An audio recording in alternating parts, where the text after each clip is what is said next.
Hey, welcome to Cinema Recap. Glad to have you guys here. So, we're going to jump into this and check out a 2014 comedy called Miss Granny. Spoilers ahead. We're introduced to Oh Mal-soon, talking to a man beside her called Mr. Park, working at a cafe for the elderly. A woman in pink enters, ordering an American coffee. This offends Oh Mal-soon, who openly laughs at her, saying what she meant was an Americano coffee. The two start taking jabs at each other before things turn physical, and Oh Mal-soon grabs that woman by the hair, beginning a fight. The man tries to separate the two women but fails. Conceding defeat, he remains lying on the floor leaning against the counter, nose all bloodied. Later when he's home, Mr. Park is being tended to by his daughter, who's complaining about Oh Mal-soon's behavior. Oh Mal abruptly appears at that moment, telling the daughter that she hasn't matured at all, and that she talks back to her father. She continues by asking if the daughter is going to stay unmarried and leech off her father forever. The daughter tells her that she should say sorry first, and Oh Mal says that he shouldn't have butted in. She hands Mr. Park a black bag, probably some groceries, and walks away. The daughter then goes on to say what a nasty grandma she is, and that she was probably born that way. Mr. Park disagrees, telling his daughter that Oh Mal-soon has a heart of gold. The daughter says this is why she refuses to get married, in case she meets a mother-in-law like her. Her father then berates her about marriage and other things before running after Oh Mal-soon. Back at home, Oh Mal is critiquing her daughter-in-law, telling her that her braised fish that she's cooking isn't that good, continuing to nag about how it's best made. The daughter doesn't respond, probably tired from all the nagging anyway. She catches her son trying to sneak out of the house, asking him where he's going. Now the son, named Ban Ji-ha, says he's going to an audition and is told that he promised to keep his music as a hobby. She says to him, "Look at your sister, studying all night, and she still can't find a job." Sister wakes up with bed hair, responding with, "Why are you bringing me into this?" Ban Ji responds by saying that she doesn't study, she just watches reruns of dramas all night. Then his mom says that she didn't suffer all this time to see him grow into a clown. Oh Mal-soon steps in, asking her why she's yelling at him first thing in the morning. The mom looks sad as the grandma continues berating her, asking her how has she suffered, staying at home all day while her husband makes money. She then turns to her grandson, telling him to get something yummy for breakfast, calling him baby, handing him some money. Ban Ji thanks his grandma before leaving. Now once he's gone, Oh Mal-soon's daughter-in-law speaks to her, telling her that Ban Ji is almost a senior in college and needs to get ready for a job. Oh Mal interrupts, asking since when was being a singer a clown, and that singers got medals for promoting countries internationally and such. Oh Mal-soon says that she widowed at her daughter's age. After the audition, Ban Ji-ha lectures his bandmate about her performance on stage, cause she was a little out of tune. And at this rate, she's gonna be coughing up blood. She says that their playing was too awful, and that their songs suck. And then she says that his name sucks too, Ban Ji-ha. She storms off. Ban yells after her that his grandma could sing better. Now elsewhere, grandma's admiring a pair of shoes, asking if there's a sale. She leaves to find a cheaper pair but fails. Now going home, she sees the doors are open and her daughter-in-law, Aja, is missing. She had collapsed and was rushed to the hospital. Her family's waiting outside the operating room. When she comes around, she asks for her mother, and Oh Mal-soon steps forward. But instead, Oh Mal is informed that Aja wants her to leave. Shortly after, Aja's husband talks with the doctor, who says that the surgery went well, she just needs to rest a few months to recover. Now later that night, the grandchildren are arguing what to do with Grandma. One of them wants to send her to a nursing home. The other, not really keen on that, saying how it isn't right. The granddaughter, who is for it, says that they have good facilities and good food. Unfortunately, Oh Mal is standing right outside the door, just out of view, hearing everything. Oh Mal doesn't fight the idea of the care home, only saying that if her daughter-in-law gets sick again, she won't be there to blame. Later on, we see her sitting at a bus stop, visibly upset. She gets a call from her grandson, who tells her that he's hungry, so they agree to meet at the station at 8 o'clock. Oh Mal hangs up the call, looking across the road, and she sees a young photo studio. So she goes inside to get a picture taken. She and the photographer talk about a famous actress, Audrey Hepburn, and how pretty she is and what movies she's been in. Oh Mal then learns that this actress has died, and this happened around 20 years ago, and she never got the chance to age. The photographer goes on to say that Oh Mal must have been really beautiful when she was young herself, like Audrey Hepburn. Omal smiles, saying that yeah, she was the admiration of all the men, the youngest daughter of a wealthy family, good times. She sits down to have her picture taken and the photographer tells her that he'll make her look at least 50 years younger. The photo's taken, and she leaves the shop. Omal then sees the bus that she was supposed to catch running after it like I've never seen a grandma run before. The bus stops after the driver sees her in the mirror. She gets on. So she sits down, approached by a young man who takes the seat in front of her. Omal soon dabs the sweat from her face with a handkerchief. She's a changed woman, and indeed, at least 50 years younger. The man's asking her where she's going clubbing, and then comments on her clothes. Omal asks the man if he's blabbing at her, and the man replies that he kinda digs her, which is kinda hilarious. She then sees her own reflection in his stunner shades. Seeing her younger face, she begins to scream in disbelief. Omal heads back to the photo studio, or at least she tries to. When she gets there, it's a restaurant. Omal presses the woman working there, asking about that studio, but the woman's like, hey, I've been here for like 10 years, and there is no photo studio nearby. So the next morning, Omal's family begins to search for her, asking around for anyone who might have seen her or might know where she is. Mr. Park suggesting that she might have been kidnapped, but his daughter replies with the who would want to kidnap a grandma. Then the daughter goes on to say that grandma would rather die than spend a dime on ransom. Mr. Park says that he'll do anything to get Omal soon back, even sell his house. His daughter's not pleased, telling him to go live with the dog instead. Oh, it's a cute doggy.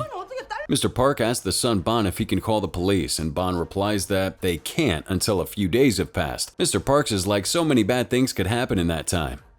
The next scene we're presented with is her funeral. They use the picture that Omal took at the photographer's. The family's present, and they're all very sad. They're, not.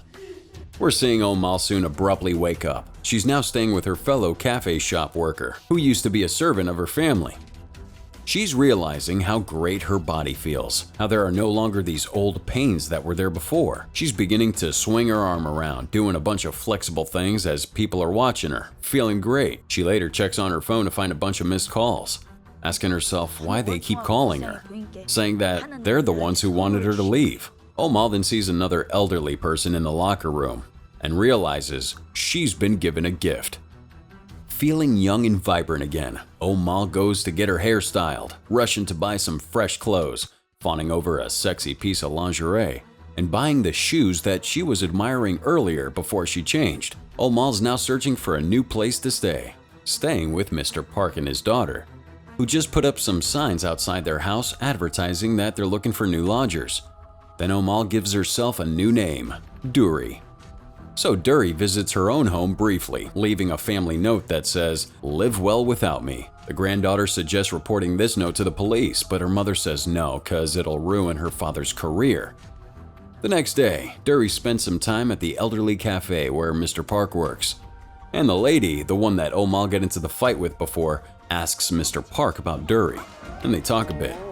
Mr. Park says that he's worrying for Omal soon and he really wants to find her. Duri gets on stage during a fun karaoke time and begins to sing. Her voice is beautiful. Everyone watches in admiration. Mr. Park, Bon Ji-ha, the customers, and two people who enter from outside haven't heard her voice, one of which is named Han Sung-woo, a TV music producer who was visiting the area on music-related work. When the song comes to an end, everyone's clapping. Mr. Park is wiping away a tear at how beautiful that was. Duri notices Bon Ji-ha in the crowd and quickly tries to escape. Bon Ji and the music producer run outside to catch her, but she's too quick for him and makes her get away. Now later on, while Mr. Park and Duri are watching a TV drama together, they get a visit from Bon Ji-ha, who's asking Duri to sing for him and his band. See, they're missing a singer, as their previous one left after that argument. Honestly, you guys are probably better without her. Duri agrees to be the singer, and Bon Ji-ha and his band perform for her. The music's a mess, all over the place, too shouty. Duri is seemingly terrified by this music, so when they finish, she begins to lecture Bon Ji-ha, asking if their parents know what they're doing, and saying that the song should move the heart and not the ears, so Duri performs for them.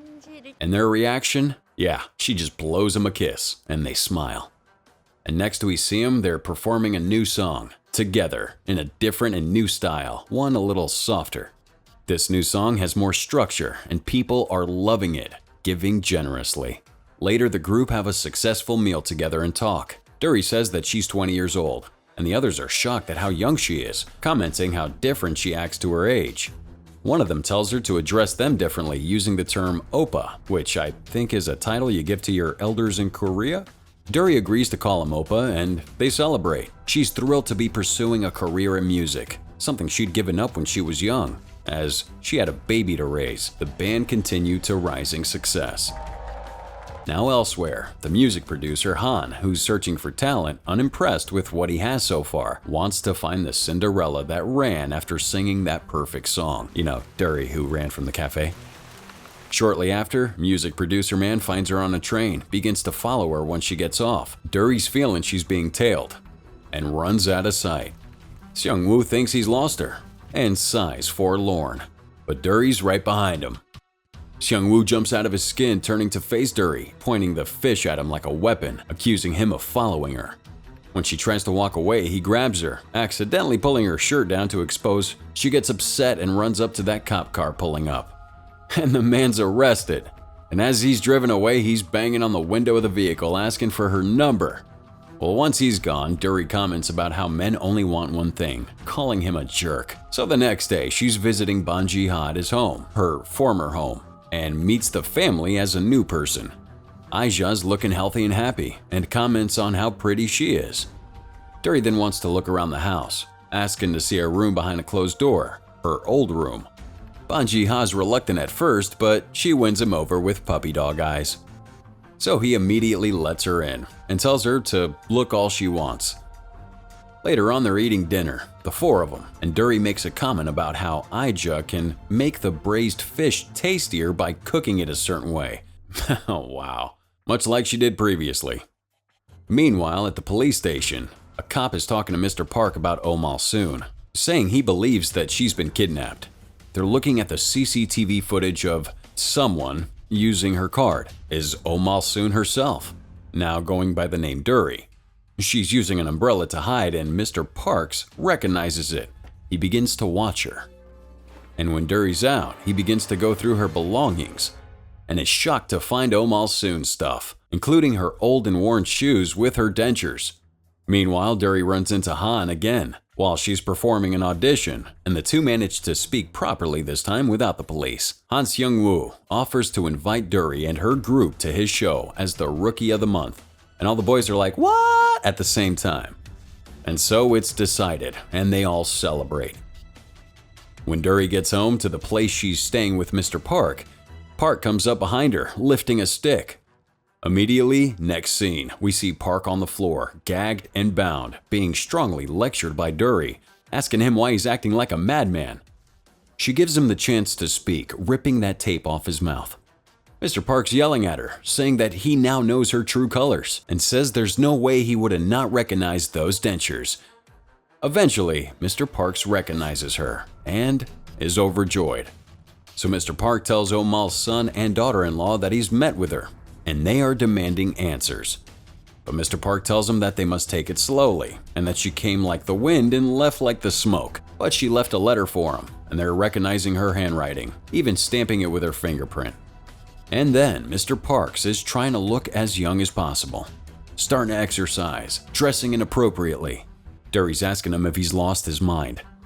And she reluctantly gets on his bike after accepting that rose from him, and he takes him to her performance, where Dury and the band wow the crowd on stage. Afterwards, the band member along with Mr. Park spend some time at a water park, where the two are looking like they're having a bad time in the wave pool. Dury's rescued by Han Seung-woo, and they later sit together and talk some more. Han notices Dury has cut her foot and is asking if she's okay. Dury sees the skin around her cut is kinda looking old, so she begins to panic. Now back at home, Mr. Park pokes at her foot with a needle, and they see that her skin ages if she's injured. The daughter then walks in on him, getting the wrong idea. She goes mad and tries to throw Dury out. She and Mr. Park are arguing, Mr. Park trying to defend Dury, and the daughter falls down and cries dramatically while Dury leaves. The next day, Mr. Park tells Ban Hyun-chul, the son, that Duri, or Miss as he calls her, is Oh Mal-soon. His expression says it all. Duri's staying with Han Seung-woo in his fancy flat. The two of them talk and Duri tells some things about herself, like how she's been widowed and her son's all grown up, things that really don't make sense to Seung-woo. He takes it all as a joke and they have a bunch more drinks together, before this man falls asleep on the sofa. Duri puts a blanket over him and sits beside him, singing a lullaby. And when she's alone, she looks at her foot again, which still hasn't healed. The next day during practice, they're having trouble with the song, and Seung-woo suggests a new songwriter, saying that Duri is the heart of the band. Ban Ji-ha gets upset and accuses Duri of sleeping with the producer. She slaps him around, telling him how stupid he is, while the other band members film it. So Duri and Ban Ji get some food together and laugh and talk about it. The next day, Duri and Mr. Park talk, and Duri admits that she's confused about her feelings. She's asking about her nemesis, that lady in the pink shirt that she fought with. Duri learns that she collapsed from a stroke. Mr. Park talks about how they don't know how much time the elderly have left, so she decides to visit her in the hospital, only to find that she's passed away. At her funeral, a cup of her favorite coffee is placed before her picture, an Americano, just how she used to like it. Later on, while cycling to the show, Ban Ji is hit by a truck and taken to the hospital. The group make plans to visit him there, but Duri says they should sing instead, singing the song that he wrote, so later they'll be able to tell him that his music was awesome. Not wanting to let down the people waiting for the song, his song, Duri begins to sing and knocks it out of the park. Everyone's cheering. Later at the hospital, Ban Ji-ha needs a blood transfusion. They're still operating on him, but they need more blood. Duri offers her blood. And now Mr. Park's worried, pulls her aside, asking her, what is she doing? And she's like, I want to save my grandson. I don't care about my music career or aging, which will happen if she does lose that blood. She gives it all up for her grandson. And as she's about to go, her own son speaks to her. They have a tearful reunion when he suddenly recognizes her. And she says to him that if she was born again, she would live life the same, no matter how hard it was. She wouldn't change anything because she loves her son so much. Duri goes through with that transfusion, thinking to herself what a wonderful dream this all was. She smiles, and a tear runs down her face. 1 year later, Ban Ji has made a full recovery. We see him performing, now with a new lead singer. In the crowd, Oh Mal is cheering him on with her family, and relationships are mended. And then Oh Mal sees Seung-woo in the distance. She smiles and walks away, revealing the clip in her hair, the clip he gave to her before. Mr. Park comes across the photo studio by chance, later picking up Oh Mal-soon, looking young again. He puts his helmet on her and they ride away into the sunset, bickering as they usually do, and all is well that ends well. Thanks for chilling with us on Miss Granny, distributed by CJ Entertainment, released back in 2014. Thanks for watching, guys. Till next time.